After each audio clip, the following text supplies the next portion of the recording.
गैर जानिबदारी का वक्त गुजर चुका है। चीन या अमेरिका दोनों में से किसी एक का अब इंतखाब करना होगा। वाशिंगटन की तरफ से मुमकिन तौर पर यह फैसला आने को है। राइटर्स ने इस हवाले से पूरी खबर शाया कर दी है, इसके ऊपर हमने बात करनी है और बात इस पर भी करेंगे कि मिस्र और पाकिस्तान दोनों एक जैसे कैसे हैं और अमेरिका को हर हाल में दोनों ममालिक को अपने पास क्यों रखना है, अपने करीब क्यों रखना है, इस हवाले से भी बात करेंगे। और मक्का दिफाई मुआहदे के हवाले से मिस्र का किरदार भी बड़ा अहम होता जा रहा है।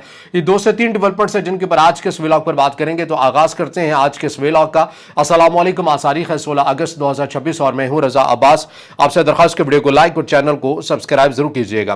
मामला यह है कि इब्तदा के अंदर जिस नुक्ते की तरफ इशारा किया कि मिस्र और पाकिस्तान इन दोनों के दरमियान आपस में मुमासलत क्या है, इनका मवाजना अमेरिका को लेकर क्यों किया जाता है, मैं अपनी बात को मजीद आसान कर देता हूं।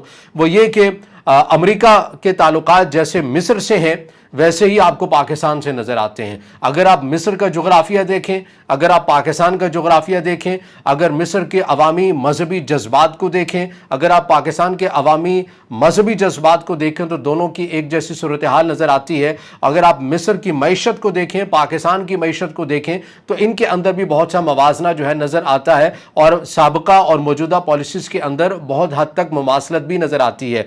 मिसाल के तौर पर मिस्र का जो जोग्राफिया है ये अमेरिका को हर हाल में चाहिए होता है और अरब ममालिक के अंदर एक ऐसा मिस्र ही है जिसकी जो फौज है वो किसी हद तक मजबूत जो है वो मानी जाती है। इसीलिए काहिरा जो है यानी कि मिस्र जो है उसकी एक बहुत बड़ी असलहे की जो खेप है, डिमांड है, वो अमेरिका ही पूरी करता है और अमेरिका के साथ उसके अच्छे ताल्लुकात हैं। और फिर मिस्र को बार बार IMF के प्रोग्राम में भी जाना पड़ता है, इसीलिए मिस्र को भी अमेरिका की हर हाल में ज़रूरत रहती है। और मिस्र के जोग्राफी को लेकर अमेरिका जब लगता है तो वो बवक्त ज़रूरत उसको फिर इस्तेमाल भी करता है। ये बिल्कुल ऐसा ही है जैसे पाकिस्तान में भी माजी के दौरान हमने ये देखा है कि किस तरह से पाकिस्तान के जोग्राफी को इस्तेमाल करते हुए अमेरिका ने भी इस खत्ते के अंदर बहुत कुछ किरदार अदा किया है और पाकिस्तान इस खत्ते में उसका एक मजबूत इत्तेहादी के तौर पर रहा। और अगर पाकिस्तान की भी मैशत की भी बात करें तो आपको मिस्र की मैशत की तरह नजर आती है। पाकिस्तान को भी बार बार IMF के प्रोग्राम में जाना पड़ता है और उसके लिए ज़रूरी है कि अमरीकी हिमायत का होना। और फिर इसके अलावा जो अवाम की जो इंटरनल सूरत हाल है पाकिस्तान के अंदर, वो अवामी तौर पर मजहबी जनूनियत रखने वाले लोग हैं। उसी तरह मिस्र के जैसे वो फ़लस्तीन से लगाव रखते हैं, इसी तरह पाकिस्तान की जो अवाम है बड़ी तादाद के अंदर फ़लस्तीन से लगाव रखने वाली है। तो ऐसी बहुत सी चीज़ें हैं जो आप ये कह सकते हैं कि अमेरिका हर हाल में मिस्र और पाकिस्तान के साथ अपने ताल्लुकात को या इनके जो खवास है हुक्मरानों के साथ ताल्लुकात इसलिए अच्छे रखता है कि अमेरिका कभी भी नहीं चाहता ये खुलकर किसी और कैंप की तरफ चले जाएं। ना ही मुकम्मल तौर पर इनका बाजू पकड़ता है और ना ही मुकम्मल तौर के पर छोड़ता है। कुछ ऐसी जो सूरत हाल है ये आपको नज़र आती है और इसीलिए माहिरीन ये कहते हैं कि पाकिस्तान के साथ अमेरिका के ताल्लुकात ऐसे कैसे हैं, तो इसको समझना है तो पाकिस्तान और अमेरिका और मिस्र के ताल्लुकात को आप पढ़ लें तो आपको मालूम हो जाएगा। इसके अलावा जो एक और चीज़ है, मुझे यहाँ पर ज़िमनी तौर के पर एक बात भी याद आ गई। आपको याद है कि पाकिस्तान तहरीक इंसाफ की हुकूमत थी 2017-2019 के अंदर, या मेरे ख्याल है इससे कुछ एक साल आगे कर लें, लेकिन ये तय है कि पाकिस्तान तहरीक इंसाफ की हुकूमत थी। डॉक्टर रज़ा बाकरी नाम के एक शख्सियत थी हमारे मैशत के तौर पर, उन्हें पाकिस्तान के अंदर मुतारिफ करवाया गया था और वो IMF के एक नुमाइंदा थे मिस्र के अंदर। और मिस्र को मिडल ईस्ट का सबसे बड़ा माली पैकेज IMF की तरफ से मिला था, अमरीकी हिमायत से, अमरीकी सपोर्ट से, तकरीबन $12 अरब का। और उन्होंने यानी कि डॉक्टर रज़ा बाकरी ने मिस्र के उस पूरे प्रोग्राम की निगरानी की थी और उन्होंने अपने तजर्बे की बुनियाद के पर मिस्र की मैशत को ठीक करने की कोशिश की थी। फिर उन्हें ही यानी कि डॉक्टर रज़ा बाकरी को ही पाकिस्तान में लाया गया था कि वो यहाँ पर आए और उन्हें एक अहम जिम्मेदारी भी दी गई कि वो आकर पाकिस्तान की मैशत को जो है वो ठीक कर सकें। तो ये आप इस हद तक मुमासलत तो कंपैरिजन देख लें कि हमारे माहिर मैशत मिस्र और पाकिस्तान के भी दोनों के एक जैसे हैं। अब इससे कोई फ़र्क नहीं पड़ता पाकिस्तान तहरीक इंसाफ की हुकूमत है या फिर पाकिस्तान मुस्लिम लीग नून की हुकूमत है। तो बहरहाल कहने का मकसद यह है कि दोनों ममालिक ऐसे हैं कि अमेरिका ना ही इनको कैंप से मुकम्मल तौर पर बाहर रखना चाहता है और ना ही जो है उस हद तक स्पेस देता है कि ये एक मजबूत इत्तेहादी का स्टेटस भी अपना लें। अब सूरत हाल क्या है? सूरत हाल ये बन रही है कि मक्का मुआहदे के हवाले से मिस्र को भी शामिल करने की जो कोशिशें हैं वो तेज़ कर दी गई हैं और इसमें तुर्की जो है वो बढ़ चढ़कर हिस्सा ले रहा है। तुर्की क्यों हिस्सा ले रहा है? आज से पहले जियो पॉलिटिकल के अंदर सूरत हाल लम्हा बलम्हा तब्दील हो जाती है, किसी को कुछ अंदाज़ा नहीं है कि कल को क्या सूरत हाल हो। आज से ठीक 3 साल पहले सूरत हाल ये थी कि मिस्र और तुर्की दोनों आपस में जंग के दहाने में थे और मुत्तहिदा अरब अमारात और सऊदी अरब मिस्र के साथ थे, जबकि तुर्की का एक अपना एक इत्तेहाद था। आज सूरत हाल ये बन चुकी है कि सऊदी अरब और तुर्की के ताल्लुकात अच्छे हो गए हैं और मिस्र के ताल्लुकात ताल्लुकात और सऊदी अरब के ताल्लुकात कुछ अच्छे नहीं है, और तुर्की साजिश करवा रहा है कि सऊदी अरब और मिस्र के ताल्लुकात अच्छे हो जाएं और मिस्र को भी जो है इस मक्का दिफाई मुआहदे के अंदर शामिल कर लिया जाए। अब मिस्र का जो जोग्राफिया है उसके ज़ाहिर है इजराइल के साथ भी बड़े अच्छे ताल्लुकात है, जनरल सीसी के सिक्योरिटी नुक्ता नज़र से भी और इक़्तिसादी लिहाज से भी। अमेरिका के साथ उनके ताल्लुकात वैसे ही अच्छे हैं, वो मैं इब्तिदा के अंदर आपको बता चुका। अब इसके अंदर अगर कोई ये जज्बात में आकर ये कहे कि भाई मिस्र अगर मक्का दिफाई मुआहदे के अंदर शामिल हो रहा है तो अमरीकी कैंप को चैलेंज कर रहा है, तो भाई आपको ठंडा पानी पी लेने की ज़रूरत है, ऐसा कुछ भी नहीं है। बल्कि आप ये कह सकते हैं कि मिस्र अगर मक्का दिफाई मुआहदे के अंदर शामिल होगा तो ये ज़ाहिर है ये अमरीका की रजामंदी के साथ ही होगा। और जैसा कि हमने पहले भी कहा था कि जो मक्का दिफाई मुआहदा हुआ है, अगर ये अमरीका इसको अपने खिलाफ समझता तो ये शायद इतनी आसानी के साथ ये मुआहदा ना होता। और दूसरी साइड के ऊपर अगर आप ईरान को भी देखते हैं तो ईरान भी इस मुआहदे को अपने खिलाफ नहीं समझता। ईरान की जो स्टेटमेंट है दफ्तर खारिजा के मुताबिक वो आ चुकी है कि ईरान अपने इस मुआहदे को मक्का दिफाई मुआहदे को अपने खिलाफ नहीं समझता। और अगर कल को मिस्र शामिल हो जाता है तो जाहिर है एक चैलेंजिंग इजराइल के पॉइंट ऑफ व्यू से जरूर हो सकता है, इजराइल के जो इरादे जो चीज़ें हैं। लेकिन अब देखना यह है कि मिस्र कब अनाउंस करेगा कि वो मक्का दिफाई मुआहदे के अंदर शामिल होगा। अलबत्ता इसमें तय है कि मिस्र जो है वो कोशिशें कर रहा है कि वो भी मक्का दिफाई मुआहदे के अंदर शामिल हो जाए। इसके अंदर एक और फैक्टर है जो शायद बहुत सी व्लॉग्स जो आपने देखे होंगे उसके अंदर नज़रअंदाज कर दिया गया हो, वो है मिस्र की अंदरूनी सूरत हाल। ये चीज़ भी बहुत अहम है कि इसको समझना कि जहाँ पर हम ये बात कर रहे हैं कि इन इत्तेहाद का मकसद बैरूनी अनासर से डील करना है, तो वहीं पर अंदरूनी सतह के ऊपर भी कुछ मैकेनिज्म जो है ये बनते हुए नज़र आ रहे हैं।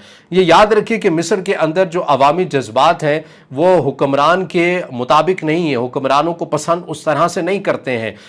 वो फ़लस्तीन के मामले में बड़ा नरम गोशा रखते हैं और वहाँ पर जो सूरत हाल बनती है फिर वो रद्दमल देते हैं एहतजाज की सूरत में, तो इस किस्म की चीज़ें सामने आती हैं। अब मिस्र के अंदर 2 से 3 पार्टीज कह लें या उनमें से एक जो शख्सियत है वो बड़ी अहम है और उसे मिस्र अपने लिए इंतहाई बड़ा खतरा इसलिए समझता है कि अगर यानी मिस्र के हुक्मरान इसलिए खतरा समझते हैं कि अगर वो शख्सियत इक़्तिदार तक आ गई तो इजराइल के साथ हमारे ताल्लुकात ख़राब हो सकते हैं और फिर ये इस बात के ऊपर वाज़ेह हो जाएगा कि मिस्र और इजिप्ट की बाज़ाब्ता तौर पर लड़ाई भी शुरू हो सकती है। लेकिन सऊदी अरब या अरब ममालिक वो भी ऐसा नहीं चाहते कि वो जो शख्सियत है जो अपने नज़रियात के हवाले से जानी जाती हैं कि भाई उनका काम है मुज़ाहमत करना, अगर वो इक़्तिदार में आ जाते हैं मिस्र के, तो अरब ममालिक को सऊदी अरब को भी ये सूट नहीं करेगा कि ऐसे अफराद के हाथ में मिस्र की जो बागडोर है ये आ जाए। तो इसलिए कहा यह जा रहा है कि अगर मक्का दिफाई मुआहदे के अंदर मिस्र शामिल हो जाता है तो मिस्र के अंदर अवामी रद्दमल को रोकने के लिए भी किसी हद तक ये जो एग्रीमेंट है ये किरदार अदा कर सकता है और किसी ऐसी शख्सियत को इक़्तिदार के इवारों तक पहुँचाने से रोकने की कोशिश भी की जा सकती है ताकि कल को ये खित्ता पूरी तरह से जंग की लपेट में ना चला जाए। तो मिस्र की अंदरूनी सूरत हाल भी बड़ी अहम और हसास है और इसके ऊपर भी बात होना ज़रूरी है, लेकिन हमने मुख्तसर सी बात की है। अब आगे चलिए, जो अब देखना यह है कि मिस्र इस एग्रीमेंट के अंदर शामिल होता है या नहीं होता, लेकिन कोशिशें बहरहाल जारी है। तुर्की अपने सालिसी का किरदार अदा कर रहा है और पूरी भरपूर कोशिश कर रहा है कि वो मक्का दिफाई मुआहदे के अंदर मिस्र को भी शामिल कर ले और इस तरह से पाकिस्तान, सऊदी अरब, तुर्की और मिस्र हो जाए। अच्छा, इसके अंदर एक और राय या तज्जिया भी दिया जा रहा है, इसके ऊपर बात यह की जा रही है कि ऐसी बहुत सी चीज़ों के ऊपर, बहुत से मामलात के ऊपर जो इजराइल है वो अब अमेरिका की भी उस तरह से नहीं मानता, तो एक उसके लिए भी एक दबाव में रखने के लिए एक सिंबॉलिक तौर पर ये इत्तेहाद जो है ये रखा जा सकता है कि भाई अगर आप हमारी चीज़ों के कहने के ऊपर नहीं रुकोगे तो कल को ये जो खित्ता है ये पूरी जंग की लपेट में आ सकता है और यहाँ पर आपके खिलाफ 4 से 5 ममालिक आ सकते हैं। ये एक राय है, मुमकिन आप इससे इत्तेफाक करें या इख्तलाफ करें, लेकिन इस किस्म का जो तज्जिया है वो भी पेश किया जाता है बाहर। अब आगे चलिए कि ये क्या मामला हुआ है कि चीन या अमेरिका दोनों में से किसी एक का इंतखाब करे। रॉयटर्स इस हवाले से क्या खबर दे रहा है, ये बड़ी इंटरेस्टिंग खबर सामने आ रही है और इसमें देखना यह है कि पाकिस्तान क्या पोजीशन अपनाता है। लेकिन पहले ये पूरी खबर मैं पढ़कर आपके सामने रख देता हूं कि जो मामला है वो है क्या। इसमें बताया यह है कि अमेरिका की हुकूमत चीन के साथ मसनूई जहानत की सख्त तकनीकी मुकाबले के पेश नज़र तकरीबन 35 ममालिक को वाज़ेह तौर पर एक तरफ मुंतखब करने की तैयारी कर रही है। रॉयटर्स की एक खसूसी रिपोर्ट 14 अगस्त 2026 के मुताबिक अमरीकी महकमे खारजा ने एक मुसविदा खत तैयार किया है जिसमें उन ममालिक को खबरदार किया गया है कि अगर वो चीन की क़यादत वाले मुतबादिल AI फ्रेमवर्क में शामिल हुए तो उन्हें अमेरिका की क़यादत वाले पैक्स सिलिका इत्तेहाद से बाहर रखा जा सकता है। अमेरिका ने गुज़श्ता साल दिसंबर 2025 में पैक्स सिलिका का आगाज किया था। इसका मकसद एआई मॉडल्स, सेमीकंडक्टर्स यानी कि चिप्स और अहम मादनियात की सप्लाई चेन को महफूज और काबिल एतमाद बनाना है। यह इकदाम चीन पर इन्हिसार कम करने और मगरबी इत्तेहादियों के दरमियान एक महफूज तकनीकी माहौलियाती निज़ाम कायम करने के लिए उठाया गया था। और पैक्स सिलिका एक गैर पाबंद फ्रेमवर्क है जिसमें तकरीबन 2 दर्जन ममालिक शामिल हो चुके हैं। इसमें जापान, ऑस्ट्रेलिया, जनूबी कोरिया, सिंगापुर, बरतानिया, ऑस्ट्रेलिया, मुत्तहिदा अरब अमारात, भारत और दीगर शामिल हैं। जून 2026 में दूसरी पैक्स सिलिका समिट के दौरान एआई अपॉर्चुनिटी स्टेटमेंट पर दस्तखत भी हुए थे, जिसके 35 दस्तखत कुनंदगान को यह खत भेजा जाने वाला है। चीन का मुतबादिल फ्रेमवर्क चीन ने जुलाई 2026 में world artificial intelligence corporation organization का आगाज किया, जिसका सदर दफ्तर शंघाई में है। इसमें रूस, पाकिस्तान, ब्राजील, काजाकिस्तान समेत तकरीबन 29 ममालिक शामिल हैं। काजाकिस्तान इस वक्त वाहिद मुल्क है जो दोनों इत्तेहादियों यानी कि पैक्स सिलिका और चीन से भी एआई जो है ये तमाम जो इक्विपमेंट है ये ले रहा है। और काजाकिस्तान अहम मादनियात का बड़ा जखीरा रखता है जो जदीद चिप्स की तैयारी के लिए ज़रूरी है। इस दोहरी रुकनीत ने वाशिंगटन में तशवीश को भी पैदा कर दिया है और यह खत इसी तनाजुर में तैयार किया गया है।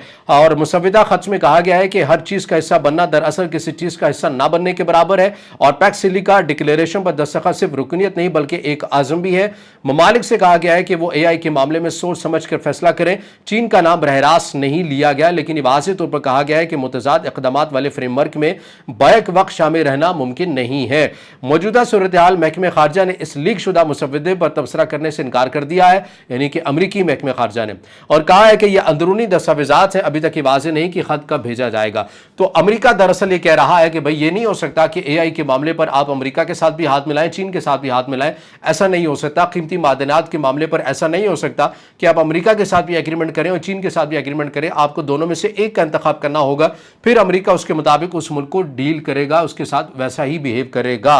तो अब देखना यह है कि जब यह खत आ जाता है, ममालिक को भेजा जाता है, पाकिस्तान के भी जाहिर है अमरीका के साथ ताल्लुकात से, कीमती मादनात के वाले से एग्रीमेंट से चीन के साथ मौजूद हैं। एआई के वाले से पाकिस्तान चीन के साथ भी ताउन कर रहा है। पाकिस्तान तो चीन का रुकन भी है इस प्रोग्राम के अंदर। तो अब देखना यह है कि अगर ये दबाव पाकिस्तान के ऊपर भी आता है तो पाकिस्तान की पोजीशन बहरहाल क्या होगी। तो ये वो तमाम तर अपडेट्स हैं, चीज़ें जो आपके सामने रखी हैं। अब इससे जुड़ा आपका कोई सवाल हो या राय हो तो ज़रूर कमेंट में ज़ाहिर ख्याल कीजिएगा, वीडियो को लाइक कीजिएगा, दोस्तों के साथ शेयर कीजिएगा और इस चैनल को ज़्यादा से ज़्यादा सब्सक्राइब भी।